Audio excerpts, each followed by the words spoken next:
Assalamualaikum 7th class, hope you're all fine. In previous class we learned about the export, import, balance of payment, trade surplus and trade deficit.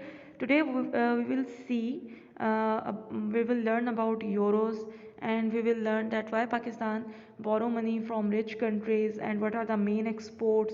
We will cover these topic today. Okay, so first of all look at this info box. In info box it is written that what are euro क्या है, ठीक है. This is the currency common to 16 of 27th member state of the European Monetary Union. European Monetary Union एक kind of आप कह लें कि एक ग्रुप ऑफ यूरोपियन कंट्रीज़ है जिसमें 27 कंट्रीज़ हैं और उसमें से 16 कंट्रीज़ की जो करेंसी है वो यूरो है, ठीक है. These countries are Austria, Belgium, Cyprus, Finland, France, Germany, Greece, Ireland, Italy, Luxembourg, Malta and the Netherlands, Portugal, Slovakia, Slovenia and Spain. ये सारी जो 16 कंट्रीज़ हैं इन सब की करेंसी क्या है, euro. On January 1st 2002 euro coins and notes were formally introduced as the official currency of these European countries. इन जो जनवरी 1st 2002 में यूरो को ऑफिशियल करेंसी डिक्लेयर किया गया था इन 16 कंट्रीज़ का, ठीक है. यूरोपियन यूनियन में कितनी कंट्रीज़ हैं, 27 में से 16 जो ये कंट्रीज़ हैं उनकी करेंसी क्या है, यूरो. वो यूरो में ट्रेड करती हैं, ठीक है. तो इस चीज़ को एक्सप्लेन किया गया कि यूरो क्या है. Now look at this paragraph. The most valuable exports are usually manufactured goods. Manufactured goods वो goods होती हैं जो secondary goods होती हैं, like machinery. These are the secondary goods and these are the manufactured goods, ठीक है. The more complicated they are, such as television sets, computer, aircraft, motor vehicles and machinery, the more expensive they usually are. जो secondary goods होती हैं उसमें machinery include है और ये expensive होती हैं. पाकिस्तान इन गुड्स को इंपोर्ट्स करता है because Pakistan is lacking in the secondary goods और मशीनरी प्रोडक्ट्स, ठीक है. पाकिस्तान के पास जो हैं वो बहुत कम फैक्ट्रीज़ हैं या बहुत कम मैन्युफैक्चर्ड गुड्स की इंडस्ट्रीज़ हैं, इसीलिए ये एक्सपेंसिव भी बहुत है. Raw material such as iron ore and oil are the second most valuable, while most agriculture products, grain, raw cotton, wool and vegetable are usually the least valuable. जो perishable goods होती हैं, perishable goods वो goods होती हैं जो जल्दी ख़राब हो जाती हैं और उसमें ज़्यादातर एग्रीकल्चर प्रोडक्ट्स आती हैं, क्रॉप्स, वेजिटेबल्स, फ्रूट्स, ये सारी चीज़ें आ जाती हैं इसमें प्राइमरी प्रोडक्ट्स में. और जो रॉ मटेरियल है, रॉ मटेरियल में आयरन और ऑयल, ठीक है, वो सेकंड मोर वैल्यूएबल गुड्स है. फर्स्ट मोर वैल्यूएबल कौन सा, मशीनरी, सेकेंडरी प्रोडक्ट्स. सेकंड जो है वो कौन सा मोर वैल्यूएबल जो प्रोडक्ट्स हैं, रॉ मटेरियल जैसे आयरन और ऑयल. और थर्ड जो लीस्ट वैल्यूएबल है, मतलब जो कम वैल्यूएबल है, वो कौन सी है, प्राइमरी गुड्स जैसे पेरिशेबल गुड, एग्रीकल्चर क्रॉप्स, ठीक हो गया. इनसे हम इतनी ज़्यादा इनकम जनरेट नहीं कर सकते वेजिटेबल वगैरह से. इसकी एक मिसाल ये ले लें कि अगर आप एक कार बाहर से अपने मुल्क में फॉर एग्जांपल बनाते हैं और उसको बाहर उसको सेल करते हैं, तो वो आपको अप्रॉक्सीमेटली एक नॉर्मल कार अगर लेट्स सपोज वो आपको 15 to 20 लाख आप उसको सेल करते हैं. और अगर आप 1 टन गंदम या चावल, 1 मन गंदम या चावल आप सेल करते हैं तो उसकी इतनी आपको आमदनी, इतनी आपको इनकम नहीं मिलती, ठीक है क्या. और जो एग्रीकल्चर प्रोडक्ट्स हैं, वेजिटेबल्स, फ्रूट्स, क्रॉप्स, इनकी जो प्राइसेस होती हैं वो लो होती हैं.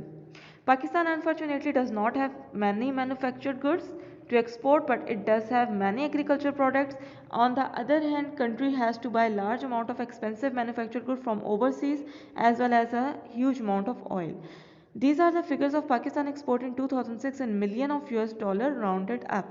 अब पाकिस्तान में क्या है कि पाकिस्तान एग्रीकल्चर प्रोडक्ट्स एक्सपोर्ट करता है, but Pakistan is lacking in manufactured goods, secondary good, machinery goods. So Pakistan imports these products from the other countries and पे इन द यूरो और डॉलर. जब हम किसी भी कंट्रीज़ के साथ ट्रांजैक्शन करते हैं, ट्रेड करते हैं, तो हमें उनकी करेंसी में पे करना पड़ता है. और वैसे भी डॉलर और यूरो इंटरनेशनल करेंसी हैं, तो जितनी भी ट्रेड पूरी दुनिया में होती है वो डॉलर या यूरो में होती है, ठीक हो गया.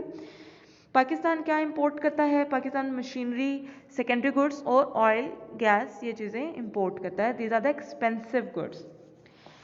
Now look at the column. Export items, these are the export item of 2006, agriculture products and manufactured goods. Agriculture products जो पाकिस्तान एक्सपोर्ट कर रहा है, rice, fruit, fish, raw cotton, cotton yarn, cotton cloth, leather and hides. ये US million dollars में पाकिस्तान की income generate हुई है, mean Pakistan को इतने पैसे मिले हैं। और मैन्युफैक्चर्ड गुड्स जो पाकिस्तान एक्सपोर्ट कर रहा है उसमें भी बहुत कम ऐसी चीज़ें हैं, मशीनरी नहीं है उसमें। लेट्स सी वो क्या चीज़ें हैं। Netware, bed bath linen, readymade garments, carpet, sports good, leather product, medical surgical goods, chemical, pharmaceuticals, petroleum product, engineering goods. ये पाकिस्तान की मेजर एक्सपोर्ट्स हैं, लेकिन इसमें कोई भी ऐसी मशीनरी नहीं है जिनसे कार्स बनाई जा सकें, जिनसे बड़ी बड़ी मशीन्स बनाई जा सकें। तो पाकिस्तान को चीज़ें इंपोर्ट करनी पड़ती हैं, ठीक है। सो पाकिस्तान को जो चीज़ें इंपोर्ट करनी पड़ती हैं तो वो आपको परचेज़ करनी पड़ती है दूसरी कंट्री से, उसके लिए आपको US डॉलर चाहिए, ठीक है। और पाकिस्तान के पास कभी इतनी ज़्यादा इनकम नहीं होती कि वो चीज़ों को ख़रीद सके, तो पाकिस्तान पैसे बोरो करता है। Let's see how Pakistan borrow the money. Why Pakistan borrow money from the rich country? Pakistan has to borrow from the richer countries overseas, or more importantly from the World Bank, which is one of the agencies of the United Nations. अभी हमने history में पढ़ा था United nation के under एक organisation कायम कर रही है वर्ल्ड बैंक और IMF, इंटरनेशनल मॉनेटरी फंड, ठीक है। ये क्या करते हैं, ये गरीब मुल्कों को या अंडर डेवलप्ड कंट्रीज़ को कर्जे देते हैं। तो पाकिस्तान भी अंडर डेवलप्ड कंट्री है, पाकिस्तान इनसे मनी बोरो करता है। This institution lent vast sums to help the countries to modernize, to build roads, ports, school, hospital and other projects. Unfortunately, this money has to be paid back even if at fairly low rate of interest. Money क्यों बोरो करते हैं IMF या world bank? क्यों? ताकि जो गरीब मुल्क हैं, अंडर डेवलप कंट्रीज़ हैं, अपने इंफ्रास्ट्रक्चर को डेवलप करें। इंफ्रास्ट्रक्चर में क्या जाता है? आपके रोड्स, स्कूल्स, यूनिवर्सिटीज़, आपके हाउसिंग स्कीम्स, आपकी फैक्ट्रीज, इंडस्ट्रीज़, ये सारी चीज़ें आपकी इंफ्रास्ट्रक्चर में आ जाता है। कम्युनिकेशन प्रोजेक्ट स्टार्ट करना, these are all the things included in the infrastructure. तो जब हम किसी से मनी बोरो करते हैं, so what we have to do, we have to return this money back. हमें ये मनी वापस करनी पड़ती है। और जब हम इन कंट्रीज से या बैंक से किसी से भी हम पैसे बोरो करते हैं, सो वी हैव टू पे the money back with interest. हमें इंटरेस्ट के साथ, सूद के साथ मनी को पे बैक करना पड़ता है, ठीक है। चाहे वो लो रेट ऑफ इंटरेस्ट हो, लेकिन वो हमें पे करना पड़ता है। On 31st March 2007, Pakistan owed nearly 391 US dollar, ये मिलियन ट्रिलियन में जो है वो अमाउंट बनती है, इन dates about US $236 for paid off these loan. India position is just as bad as the most underdeveloped developing countries in the world have heavy debts. In fact, most countries in the world owe debts to other nations or to one of the international financial organization. India's debt is 165 million से ज़्यादा है US dollar, while even relatively prosperous Malaysia has debt of US $58 trillion dollars. So Pakistan का जो इतना date है वो पाकिस्तान का पे करना पड़ता है। इसी तरह जैसे जैसे जिन कंट्रीज़ की आबादी ज़्यादा, जैसे इंडिया की, तो उनका हमसे ज़्यादा कर्जा है। मलेशिया एक कंपैरेटिवली डेवलप्ड कंट्री है, लेकिन उसने भी इतना डेट पे करना है, ठीक है। तो पाकिस्तान इसलिए रिचर कंट्रीज़ या IMF या वर्ल्ड बैंक से मनी बोरो करता है ताकि अपने इंफ्रास्ट्रक्चर को डेवलप कर सके।